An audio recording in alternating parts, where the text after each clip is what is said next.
Hello and welcome back to the podcast that you can hire to kill your wife. Welcome back to another episode of the Love, Death and Movies podcast, internet's #1 film breakdown and review show, the show that crushes watch lists week after week. Every month is a different genre, every week is a different film in that genre. So follow us and everything. Join us on the ride, let's watch some movies. Perfect. With me, of course, each and every week, Pride of the West Coast, Ash. Ash, how are you doing? I'm good. That threw me so off. And why are we killing? Aren't we just kidnapping? As Mr. Krabs once said in the documentary SpongeBob, money, money, money, money, money, money, money. You know, so Well, hopefully nobody thinks anything of us saying that in the first 5 seconds of our podcast. But I'm good, Harry. I'm good. What a clickbait. We are continuing, of course, our month of chill. Well, it's our end of our month of chill, actually. This is a very cold ending, I guess. Warming up. Yeah, I don't mind that. That's not bad.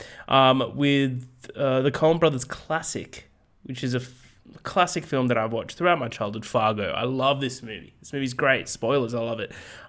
Directed by the Coen Brothers, Joel and Ethan Coen in 1996. Budget is $7 million. Box office, $60 million. I just want to, by the way, preface listeners, the apartment below me today has suddenly started doing renovations. So if you hear drills, this isn't like the house in Saw. It just is what it is. So After that opening, how are they going to trust us? If you hear screams and muffled helps, don't worry about it. Just don't. If someone's watching a TV or something, don't worry about it. Quick synopsis before we get into it. Ash, a lot can happen in the middle of nowhere. Jerry, a small-town Minnesota car salesman, is bursting at the seams with debt. But he's got a plan. He's going to hire 2 thugs to kidnap his wife in a scheme to collect a hefty ransom from his wealthy father-in-law. It's going to be a snap and nobody... It's going to... Sorry, this is the Letterboxd synopsis, and it's very from Minnesota. So it's going to be a snap, and nobody's going to get hurt until people start dying. Enter Police Chief Marge, a coffee-drinking, parka-wearing, and extremely pregnant investigator who will stop at nothing to get her man. And if you think this is great, sorry, I've read ahead and I've started to laugh. And if you think her small-time investigative skills will give the crooks a run for their ransom, you betcha. This is Fargo. But before we get into Fargo, Ash, I forgot to ask at the beginning of the show, how are you? How's your week? Sorry.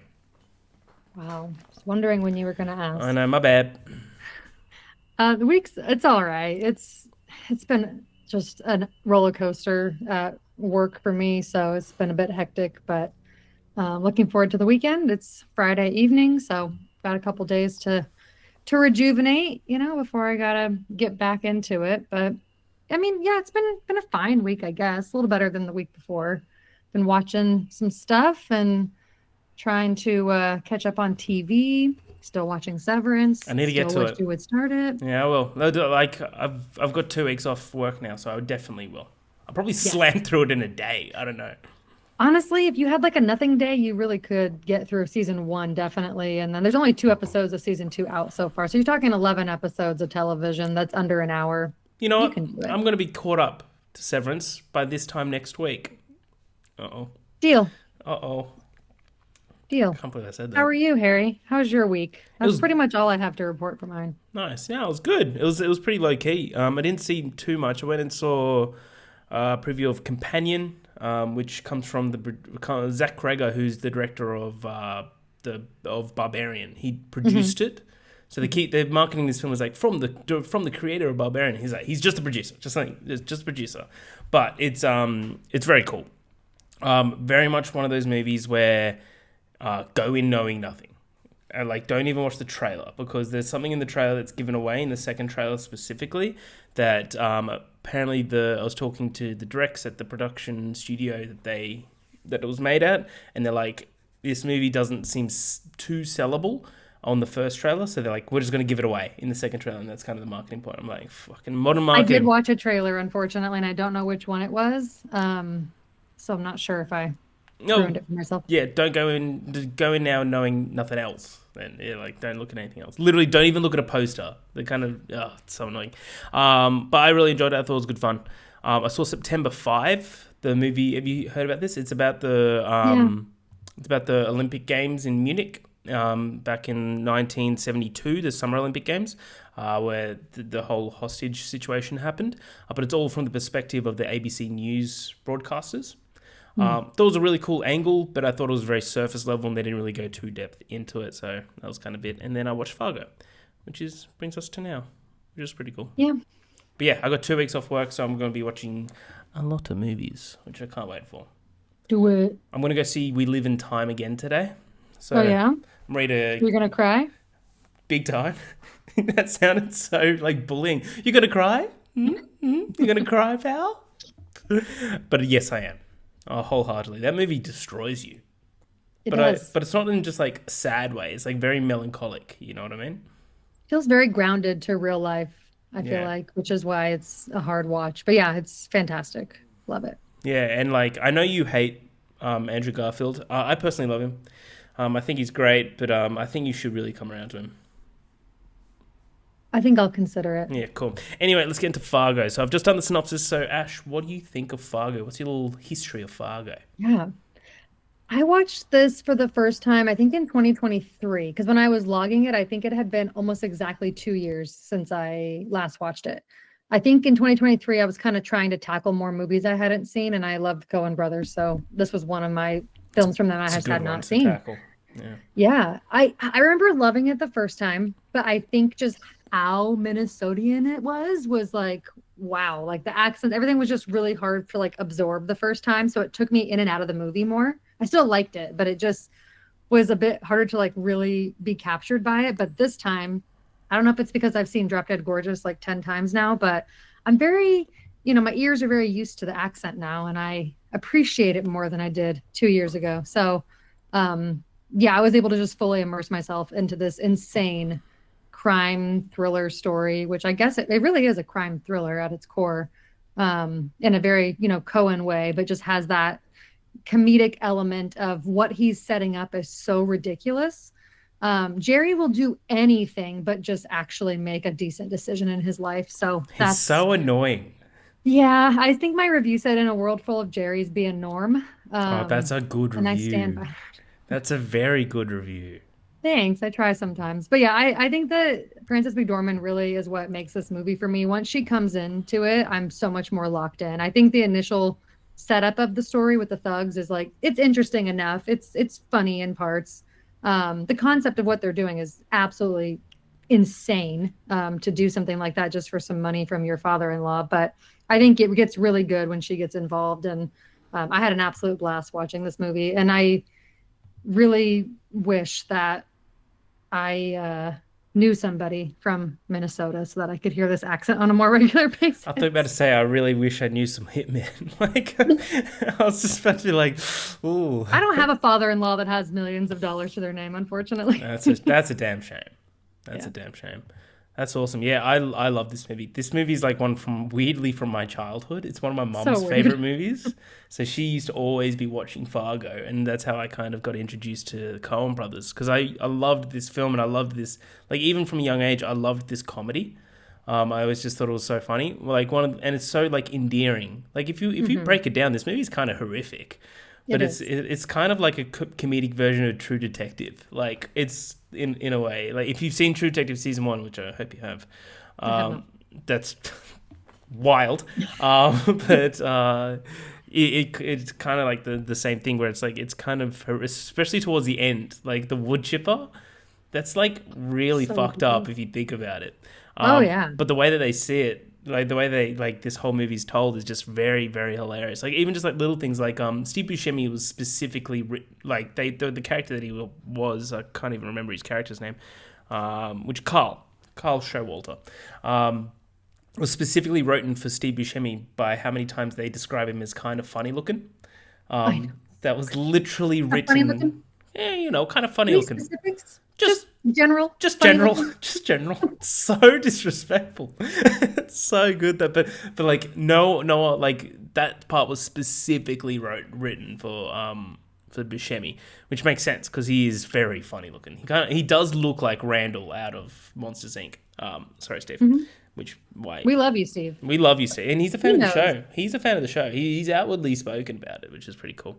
Yeah, I've always loved this film. This film's great. Everything about it. It's just like a cozy, warm hug. And I always love the scenes between Marge and Norm, because if you've noticed, every single scene they're eating.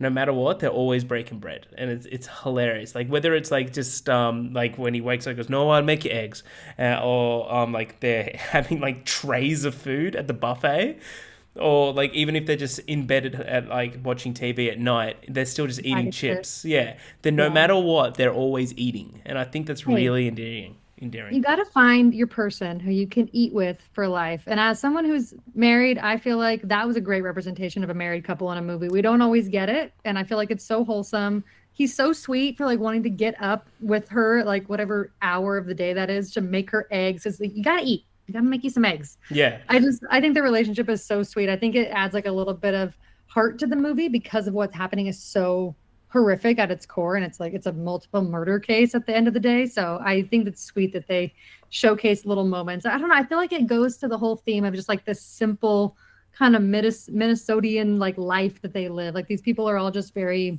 very simple, but they're still doing an important job. But just the way they live life. And I don't think it was Tyler's review. Maybe I think he's from Minnesota. Shout out oh really? Tyler Whitmore. Shout out Tyler. But he made a comment in his review, I think, about how like this is like a pretty accurate representation of like people from that area. And I think that's kind of the fun in it. Is obviously I'm not from there, but I do really enjoy getting to see where, you know, people that are from these really small areas and different places than where I'm from kind of operate in a little bit of a different way. And obviously being set in the 90s, it's before cell phones, you know, before social media. It's just we're never going to get anything quite like this again. So I think it's really special. Yeah, absolutely. Absolutely. And to be honest, all you Americans are the same to me. Anyway, let's get into the story, Ash. So in the winter of 1987, Minneapolis, your names of your cities or states, whatever place this is, need to be sorted out. Let's call it Snowland. Automobile salesman Jerry, played by William H. Macy. By the way, William H. Macy, great actor. He's great. He's just so despicable in this. Like, he's just so unlikable. If we were to draft, which we should do, like, unlikable characters, he would be on it for sure. Yeah. He's just something about him. So he's in financial trouble. The dealership is owned by his wealthy father-in-law, Wade. Jerry has embezzled hundreds of thousands of dollars from the dealership, classic. GMAC has been threatening to withdraw, which is, I think, the bank, right? Has been threatening to withdraw loans for cars at the dealership. Jerry manages after accounting irregularities. Basically, they suspect that Jerry has been borrowing money against cars that he hasn't sold or don't even exist, as their serial numbers are clearly not visible on their applications. To solve his financial woes, Jerry concocts a plan, I probably should have used a better word, to have his own wife, Jean, kidnapped, intending to extort a hefty ransom from Wade. Jerry is introduced to criminal, this is, okay, his name, Guerrier? It's Peter Stormare's character. I genuinely was not sure what the names of either of those characters were until you just told me. Yeah, it's no, I'm not too sure. But yeah, like Peter Stormare, like I think it's Gaear. Jeez, you know what I mean? Gaear. Gaear. Let's call him Gaear. Yeah, that's a tough one. Wild. By Native American ex-convict Shep, a mechanic at the dealership. Shep is a convicted felon, currently on parole from Stillwater Correction Facility. Jerry travels to Fargo, North Dakota, and hires two hitmen to kidnap his wife, Jean. Unbeknownst to Shep, Gaear arrives in Fargo, accompanied by fellow criminal Carl, played by Steve Buscemi, who berates Jerry for showing up an hour late.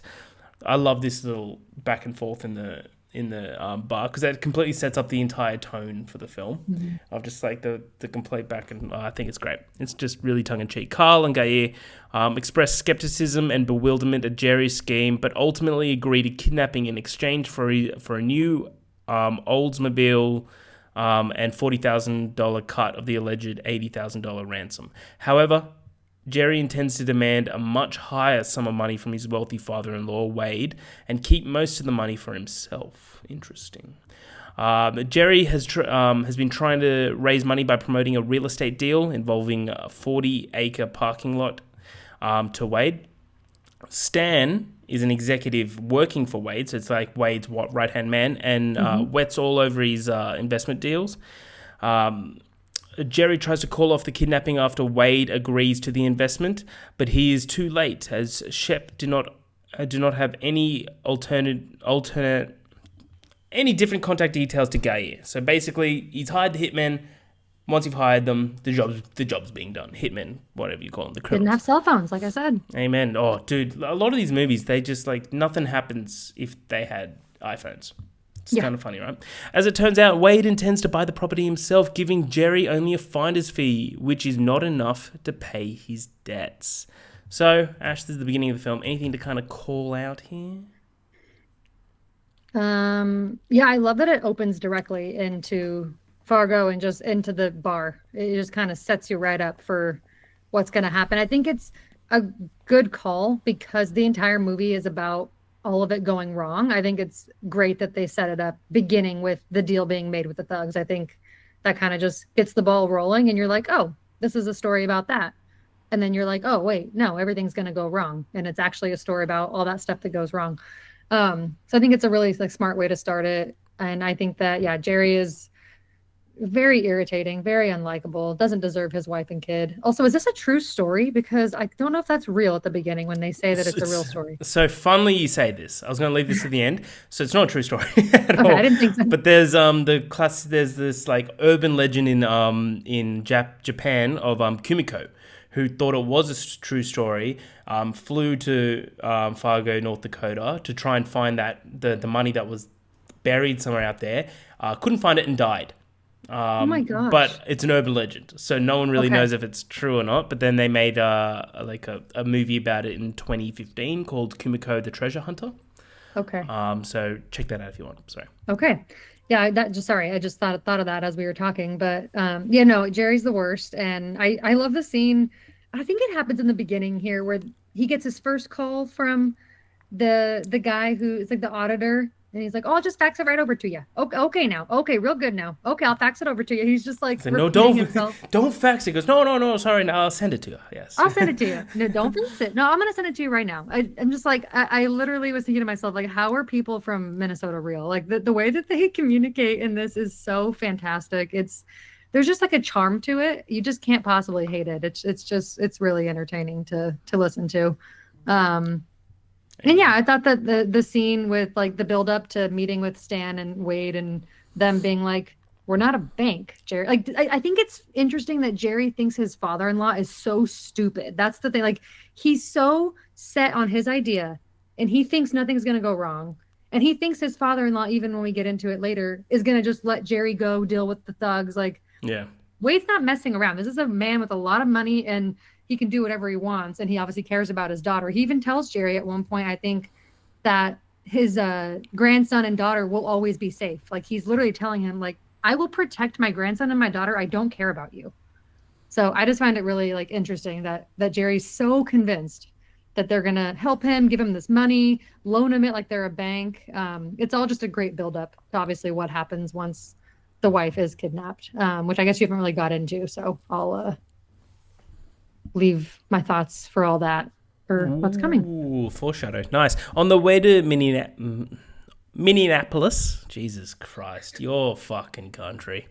Carl and Gaye had stopped in Brainerd. Again, another... Brainerd, yeah. Okay. We're gonna have serious discussions about this fucking country. I don't live there. I live in California. Don't look at me. Yeah.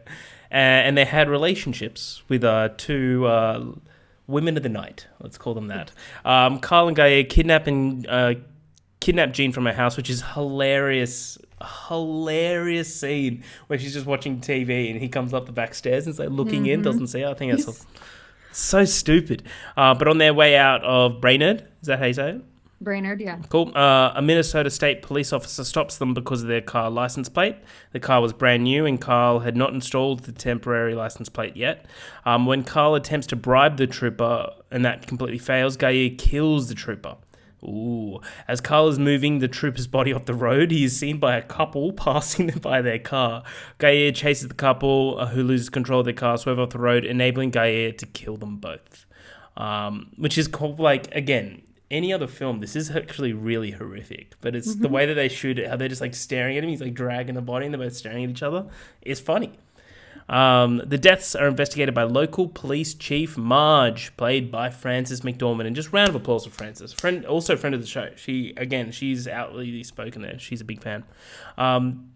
She's 7 months pregnant as well. She correctly deduces that the dead trooper was ticketing a car with dealer plates.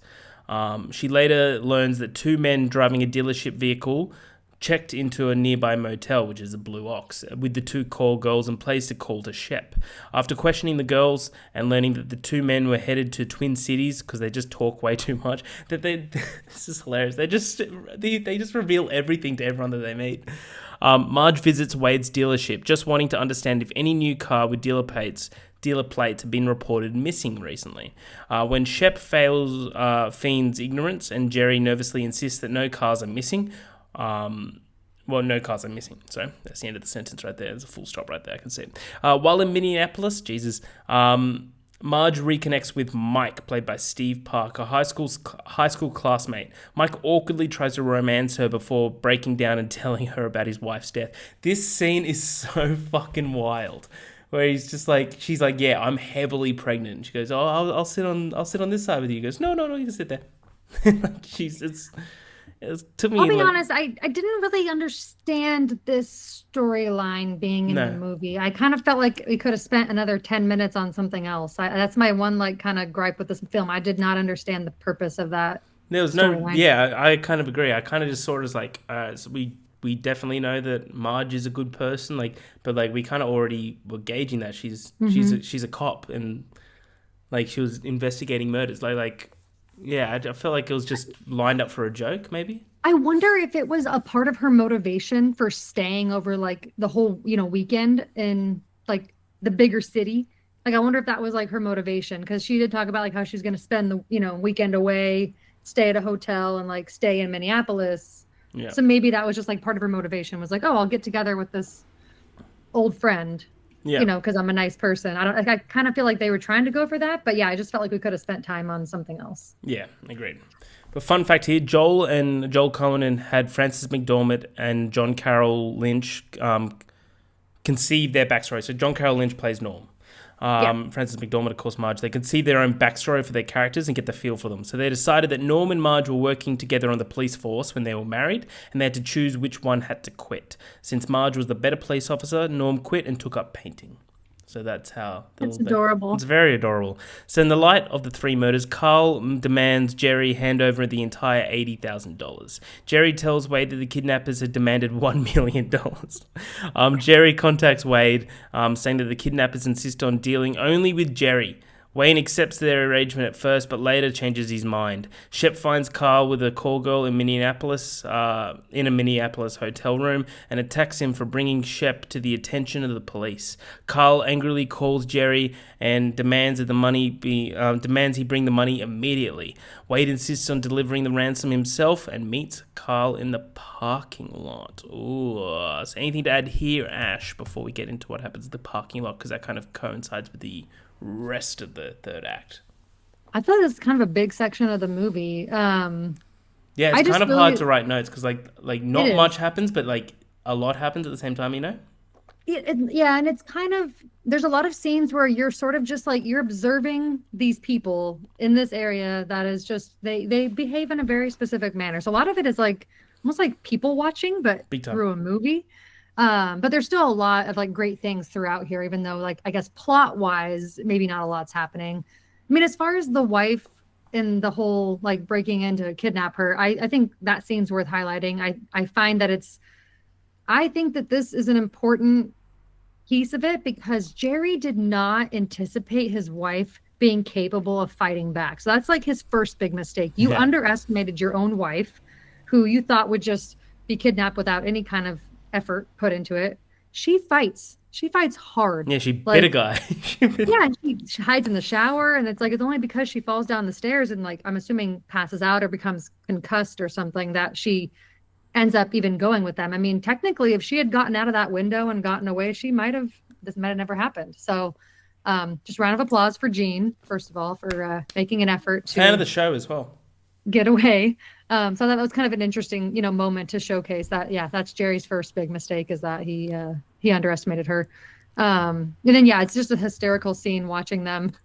Like Carl's like, "Don't worry, I got this," and you just know that He, Jair knows that he doesn't have it, he so just he's doesn't he's have kind it. of more the guy who's willing to just kill everybody. And I think Carl's trying to get things done without anybody getting hurt, obviously, which does not work.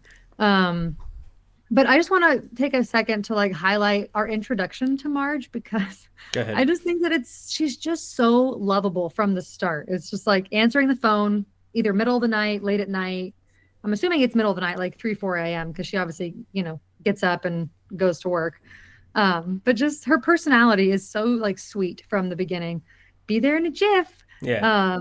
And then when she arrives to find the cars and her partner, or maybe like her employees already there kind of looking around. I just love when she's like walking around and I think I wrote it down because I thought it was so perfect, but she's just like, trooper, pull somebody over, got a shooting, high speed pursuit, execution kind of deal. Wouldn't be surprised if our suspect was from Brainerd. Like she knows, like just from looking at the situation, what's happening. I think it's cool to showcase like a woman, especially being pregnant, who's just like questioning him. She's like, I think that's not very good detective work there, partner. Like it's And she just calls him she's out like, straight away. It's just, yeah, I I love love that. seeing like a woman in this kind of role who really knows her stuff and knows her job. And even like what you said about how she like had to choose which one was going to stay in the career, and it was her. She was chosen because she's better at it. I love to see it. So I just think this is a really special movie. You don't get too many movies where you see like in a Midwest or like more, not as how do I say this lightly? A state that isn't as progressive, maybe. To see like a pregnant woman, younger woman leading like a sheriff's force or something like that, with everyone really in support of her and all like people like her, like she's good at her job and she's respected. So I just think it's really great. And she's also just super lovable and sweet on top of that. So just wanted to highlight that because I think for me that's like a big plus for the movie is For sure. her character specifically and how she plays her. I reckon, yeah, her and like I just love the scenes with her and Norm because she's just so like celebratory of everything Norm does, So sweet. and Yeah. like in the backstory, like I don't really have notes on this, but backstory Norm's like he has a painting that he's a couple of paintings that he's presenting to the post office to get them into Yes. stamps, and there's that one scene I got the quote here. It's like where he just turns to her and goes, "They announced it." He goes, "They announced it, yeah. So 3-cent stamp. Your mallard." Yeah. Oh, that's terrific. It's just a 3-cent Mhm. stamp. It's terrific. It is. And I feel like that's something you don't get to see a lot in movies with like married couples, especially from that time frame where they're very like supportive of one another, especially if the woman's in like a bit more of like a position of power or, a job where she maybe makes the money or something like that. I love that he's so supportive of her and she's so supportive of him. She doesn't put him down or No. like make his hobby seem like it's not, worth something. They're such a great couple to showcase in this absolutely wild crime story that we watch Yeah. unfold. It's just like keeps the movie like close to home, I guess. That's where the cozy feeling comes from, is from them, I think. It's so good. Hortzman's Blue Winged Teal got the 29-cent. People don't use this. The people don't much use the 3-cent. Oh, for Pete's sake, of course they do. Whenever they raise postage, people need the little stamps. It's so Yeah, good. she's like really going out of her way to make him feel like what he's doing is special. And I also really love the scene when she's interviewing the two girls that they got to come to the hotel with them. I was about And to, just those yeah. girls look so classic, like that area of the country. And they're just like, well, one of them was kind of funny looking. Yeah. I don't know, just we were talking about it, like just general funny looking. But that whole scene of like interviewing those two girls it cracked me up.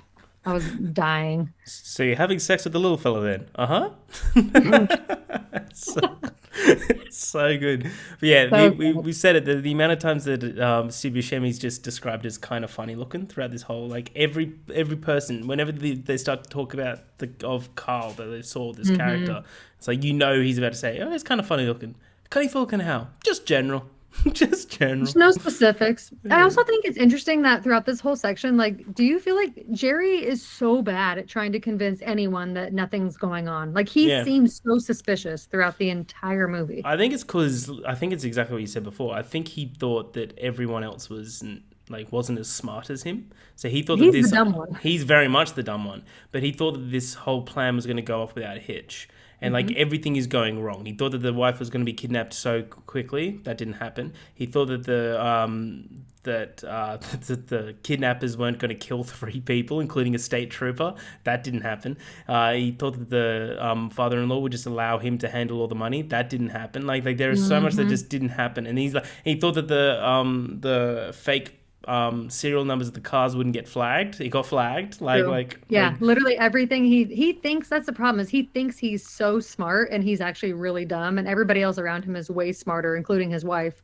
So it's just a really funny dynamic. But I do find it like interesting that you can have a film where you go from Marge at a nice dinner with this guy from her past or whatever to Steve Buscemi getting beat to shit by a guy while he's with an escort. Like the drastic like whiplash you get watching this movie is kind of insane.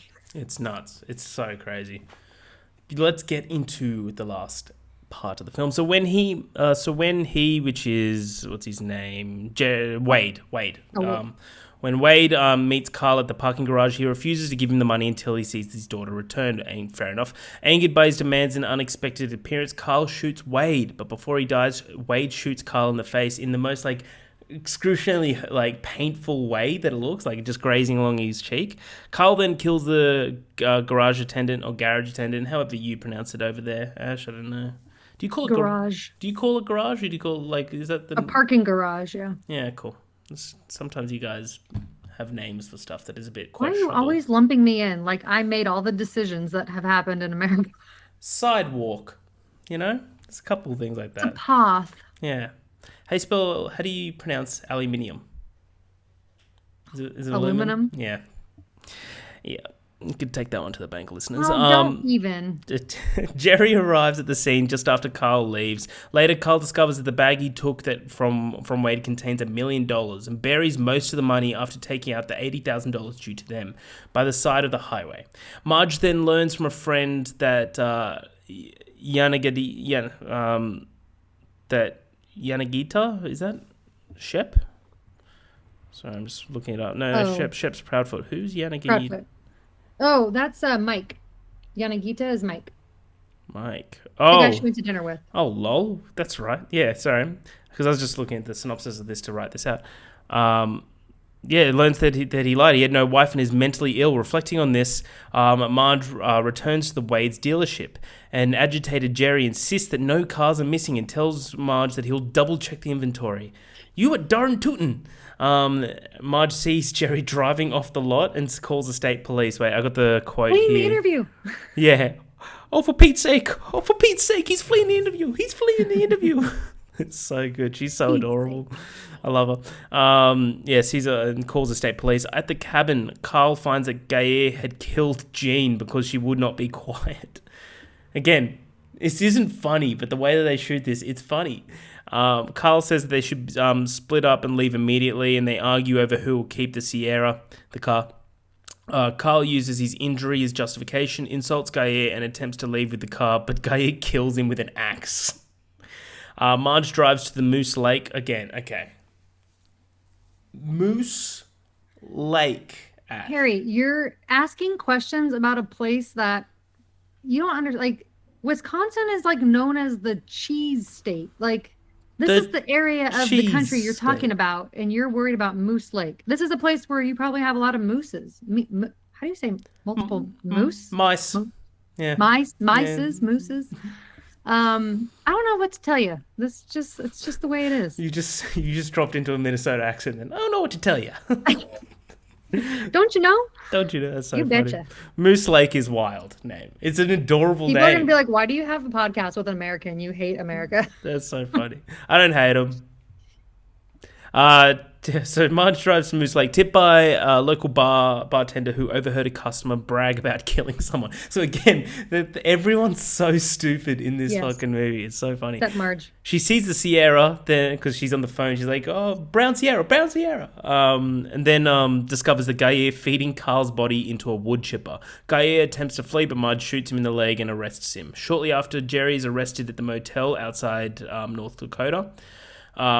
Marge's husband, Norm, played by John Carroll Lynch, tells her that the Postal Service had selected his painting of a mallard for the 3 cents postage stamp and is dejected that his friend's painting won the competition for the 29-cent stamp. Marge reminds him that a smaller denomination stamp gets used way more and would make up the difference between the face value of old stamps and the new value of the first-class postage. Jesus. Norm is reassured, and the couple happily anticipate the birth of their child. So, fun fact here to end: the snowplow that drives past at the motel at the end of the film was not part of the script. Signs in the area warned motorists not to drive through due to filming, but a state employee just completely ignored him. He just drove through, and he's in the film. It's so good. But that is Fargo. So, Ash, tell me your review of Fargo, your final review, give me a score, and that's about it. Yeah. Just to like touch on this last section, I guess, a little bit. I guess I hadn't fully like thought about the fact that Gene is dead. Yeah, because he's like, it's not shown for one, but then it's just like her body's just like cut to. Yeah. It's like you don't really see it totally, as dead. it's what happens, but I like just I guess I hadn't like fully thought about that. I guess justice for Jean, because that's absolutely ridiculous. She doesn't deserve it. And Jerry, I hope you get the death penalty. I love the moment in the car. So like just the whole like it's the whole scene from when she walks up to him with the wood chipper till she's like arresting him and they're in the car. Yep. It's just like absolute perfection in the writing and execution of the actors and everything. It's hysterical, first of all, that she walks up and sees it and he just stares at her and there's like a leg poking out of the wood chipper. It's so good. So he's funny. Like trying to jam it in. Yeah. Excuse me. Sorry. There's just no way that's not funny, even though it's just absolutely brutal. But also like good on Marge, like so confident that she shoots him in the leg because she knows he'll fall down, but then she can still arrest him. Mm-hmm. She's a bad bee. But I love when she gets him into the car and then she's like, so that was Mrs. Lindegaard on the floor there and your accomplice in the wood chipper for what? A little bit of money? And I love when she's like, I just don't understand it. I love that we have this like horrific thing happening. All these people are horrible people, except for Jean. And Marge is just like, she doesn't understand why people would do horrible things for a little bit of money. She's just got this simple life. Yeah. Yeah, she is. And I love that this movie kind of like brings I guess the justice system a little bit into it of just like good people versus bad people. And Jerry thinking that like if he has money, he's somehow going to fix his problem. So he maybe thinks he's a good person, but he's actually a really bad person. Yeah. There's a lot going on there. Outside of just this being like a funny crime thriller with like obviously the great like accents and great one-liners. Like there really is like a little bit of that like morality kind of built into it, which was cool. And then I just love the ending. It's like, I love you, Margie. Love you, Norm. They're so cute. 4.5 stars. I love it so much.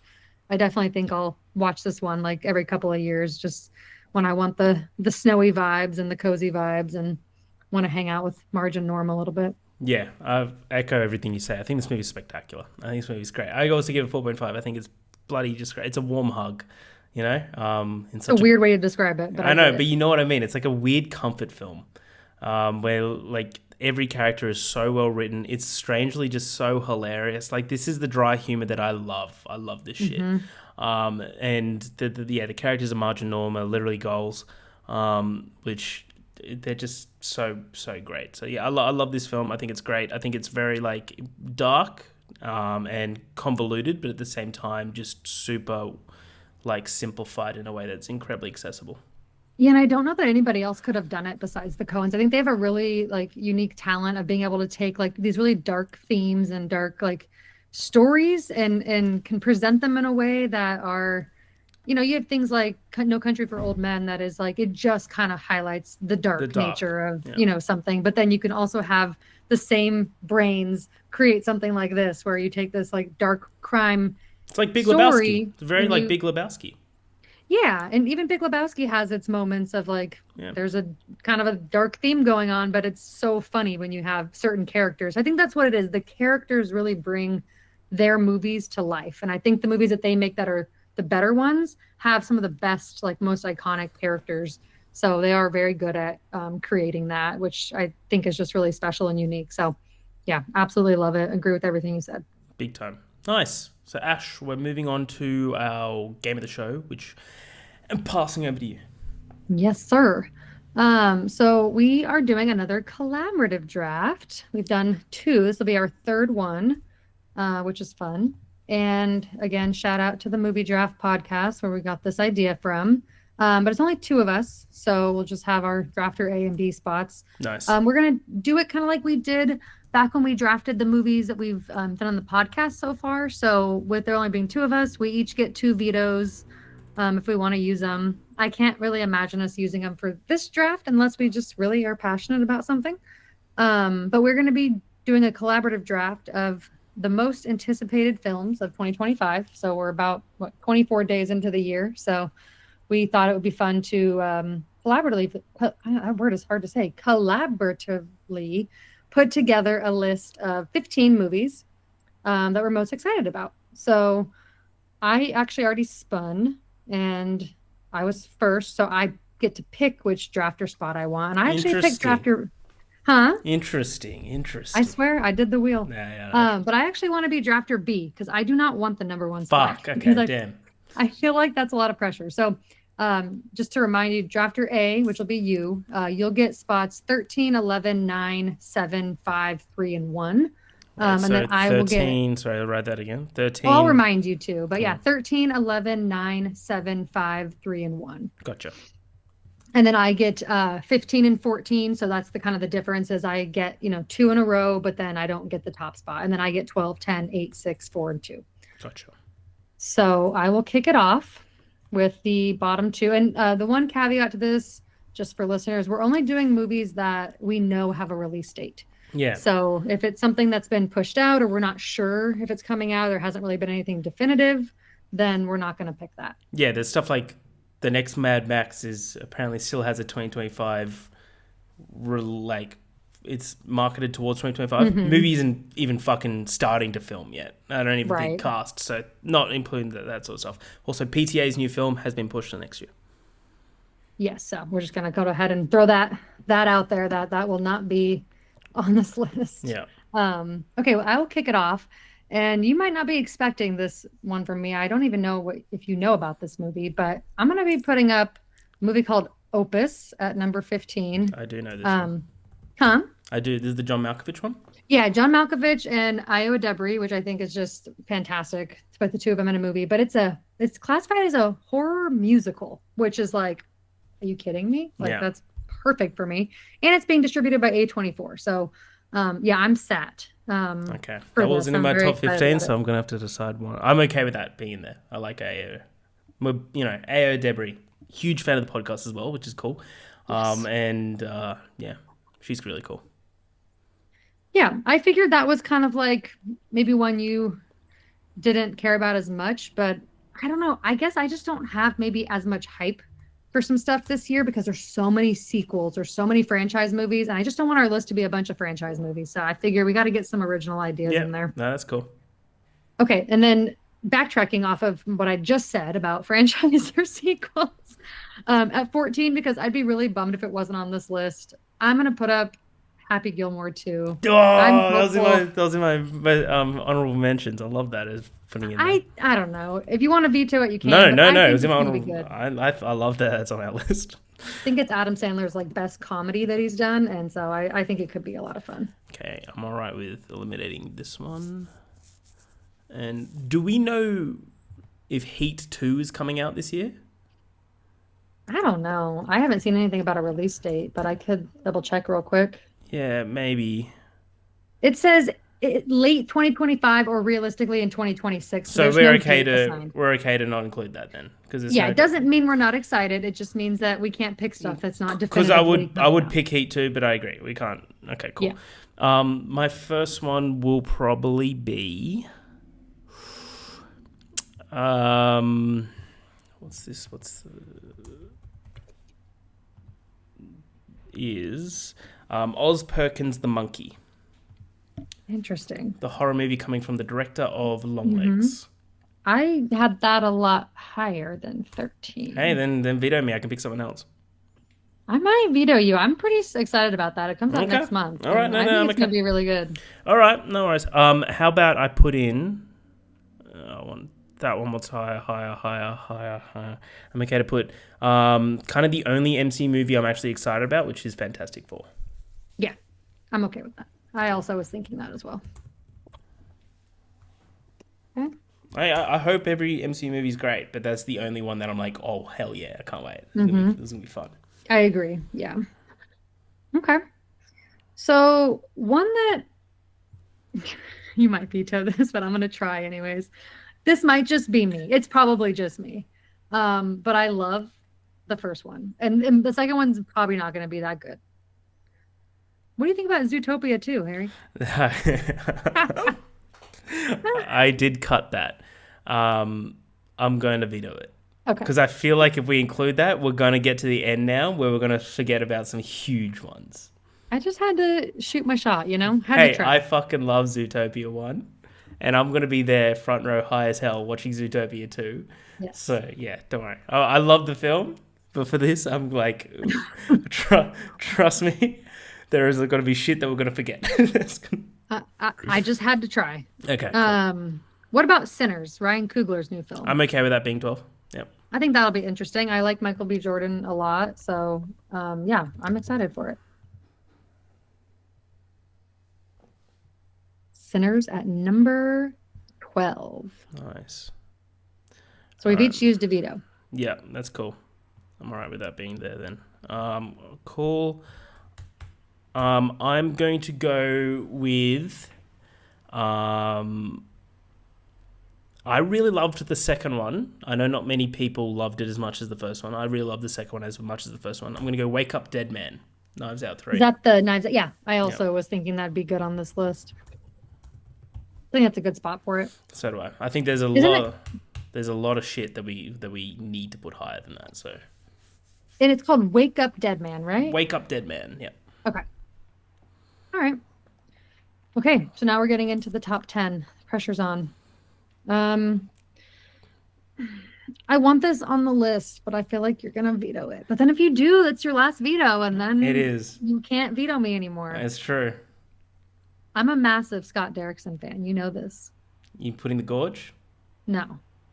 Oh, you The putting Black Black Phone Phone too? Is that definitely coming out this year? I looked it up. It has a release date. Okay. So I don't know. We can look into it more, but it says it's coming out on October 17th, 2025. There's something that's gonna fucking miss out if we keep that in. I guess I don't really know what movies you're like massively wanting in here that I'm forgetting. I mean, I feel like I'm already working through my list, so I don't know. I'm what gonna allow it just because we're gonna get to the end and then we're gonna have a fun moment. We're like, oh fuck, like we don't have. I'm gonna allow it. I have to get. Well, I guess that. No. I like it. Black Phone for one's unreal, so I understand why you're excited for Black Phone 2. Okay, I just had to get a Scott Derrickson in there. I had to. I get it. I think the monkey might miss out. Just letting you know. Guillermo del Toro's Frankenstein. I had that much lower than you, but yeah, I'm still excited about it. I think 9's a good spot for it. Yeah. I don't know what you're worried about me missing. What if I put up the monkey here at 8? Is that acceptable? What What am I forgetting? Like big movie? I'm so confused. You can. I mean, if you want to veto it, that's fine. I guess I didn't realize there was that many other movies that you'd want in the top 7. You want to do monkey? 2, 3, 4, 5, 6. I only have 6 more left on my list. So I've got 9. I'm so curious what the other couple that I'm missing are. I mean, do you think I'll really be upset? You can tell me. Like, if you actually think that I'll be upset about a couple that I might be missing, if I only have 6 left on my list, and one of them is the monkey. Put the monkey in them. Okay. We'll find out. I feel like you just want me to like be the reason that people are mad that we forgot something. Number 7, I'm gonna go with Yorgos Lanthimos's Bulgonia, which is That's fine. Emma Stone again. Yeah, he's kind of hit or miss for me, so I figured this was about a good section for it, like 7 or 8. So Yeah. okay. I guess at 6, I'll put up James Gunn's Superman. I got Superman on the list. Yeah, I got Superman. Is that too low for you? That's I feel fine. like I'm like not usually hyped for stuff like that, but I do No, feel like I think that's a good spot. 5, I'm gonna go Maggie Gyllenhaal's The Bride. okay.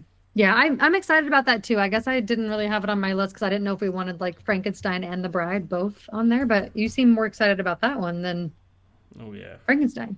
Oh yeah. Yeah. The cast alone is fucking nuts. I mean, yeah, I'm obviously Christian Bale's going to be great. And what is it, Jesse Buckley? Yeah. Oh my god. No. Oh, what have we done? I mean, okay, you have to remember, I have not seen a Mission Impossible movie ever. So I'm not Don't worry, going I know to that want that to be in the, like, that's not going in the top 3 spots. I'm telling you right now. Like, it's just, Isn't it? Harry, if you put that, I'm going to put it at 4. And if you veto me and you put it at 3, but then if I veto, you I'm can easily okay get it if to you 1. like. It is my most anticipated. I'm okay with it being top 5. The only thing is I have one other one that I want on here. Is it one that I that think has I'm a great trailer?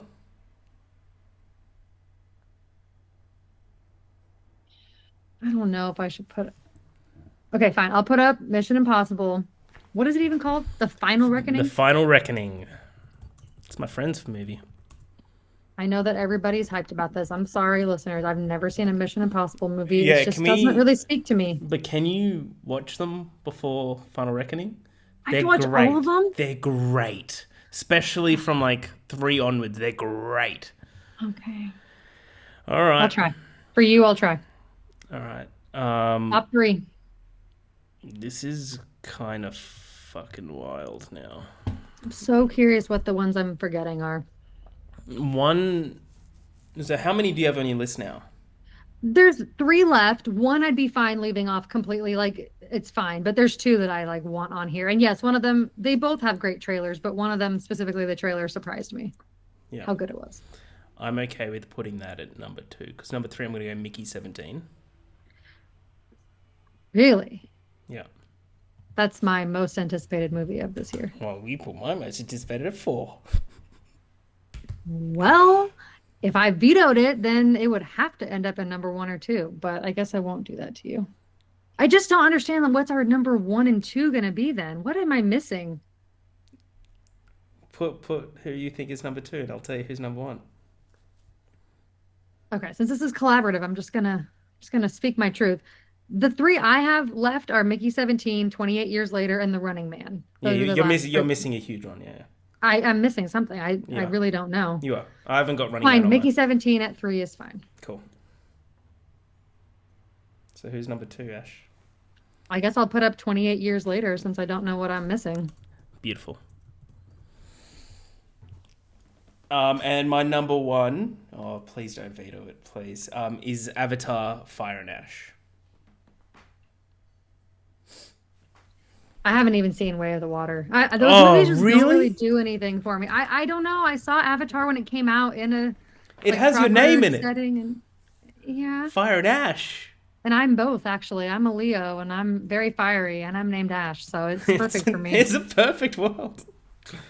I will trust that because people hype up the visuals and James Cameron's abilities. I will allow it because I don't want The Running Man at 1. I don't think Don't want that The Running Man at 1 deserves either. to be at 1. I also had Right. Eddington, which is Ari Aster's new film. That was the one that I missed out on. Yeah, he's hit or miss for me, so I don't know that I'd want that at 1. So I'm fine with it. I can't really say because I've only seen the first one, and the first one for me is like a 3.5. Like they're not something that I get excited. They're good on about. rewatch. Rewatch it and then watch Way of Water. It's great. One that's also off the list is Trey Parker, Matt Stone, Kendrick Lamar's music comedy. Yes, Yes, it doesn't even have a name yet, and so I Um, didn't really know if we should pick it because yeah. it's like, I think the movie draft podcast, I think Ben drafted that for like one of his anticipated picks, and I actually am a lover of South Park, shockingly, and I think they're very talented. I've actually seen Book of Mormon on Broadway, and I love it, but I didn't know if it actually had like a official, like, we're making it, it's happening this year, like it's untitled, so I wasn't sure, but definitely deserves to be on the list if it actually is coming out. And yeah, The Running Man, we'll see if it's any good. Glenn Powell, I'm not 100% sold yet on him, but we'll see if it's any good. So Yeah, beautiful. Nice. cool. I'm Right. actually okay with that, to be honest. The ending of that. I like Yeah, Avatar had to go high. It had to go high. I was gonna put Mission Impossible as 1, but when you were like, no, Mission Impossible is 4, I'm like, okay, well then Avatar's 1 then. I do like that it represents me in a way, even though I've never seen the second one. Yeah, and I would put 28 Years Later over Mickey because I'm not as confident in Mickey 17. Really? The amount of Interesting. rewrites and reshoots it's had, it's really making me nervous. Yeah, I'm not as familiar with his filmography that's more like American based, and not like um some of his more like OG stuff that he's made. So I'm not sure if that's gonna, like, as far as like the distribution and like how involved other people are in the rewrites and the production of it. So I hope that all the changes didn't make it less good. So we'll have to just see. All right, to recap, at number 15, we have Opus. At number 14, we have Happy Gilmore 2. At 13, we have the Fantastic Four movie. At 12, we have Sinners. At 11, we have Wake Up Dead Man, the third installment of the Knives Out franchise. At number 10, we have The Black Phone 2. Thank you for that. At number 9, we have Frankenstein. At number 8, we have The Monkey. 7, Begonia. 6, Superman. 5, The Bride, which I think is really cool. Actually, I've never seen a Maggie Gyllenhaal film, but I'm excited Oh, about that one too. watch the Lost Daughter. It's great. I actually have it on my watch list. I need to watch it. I know it's got Okay. Olivia Colman in it. So, Yeah. Mission Impossible: The Final Reckoning at 4, Mickey 17 at 3, 28 Years Later at 2, and Avatar: Fire and Ash at 1. That is our collaborative 2025 list. So, it's fun, Harry. We should come back to this at the end of the year and Yeah. see how right we were. We should go through our ratings for these movies and Yeah. see. But that we means think. that means you have to watch all the Mission Impossibles and all the Fine. Avatars. Deal. Done. And then I'll watch Severance. Deal. Deal. That's a good deal. I don't know, I think you're getting the better end of the deal. I'd much rather watch all of the Mission Impossibles, but nice. But that is the end of the podcast. Again, next week we're starting up our month of time travel. Not again, I think this is our first time that we're announcing it. Next month is month of time travel, which we're doing Back to the Future first up. Then we've got About Time, then Christopher Nolan's Tenet, and then Pleasantville. Never seen Pleasantville, so I can't wait for that. That'll be good fun. But yeah, we've got Back to the Future next week, so I know getting your DeLorean and roads where we're going, we don't need roads. But until then, I'm Harry, that's Ash. Love death movies. We'll see you at the movies.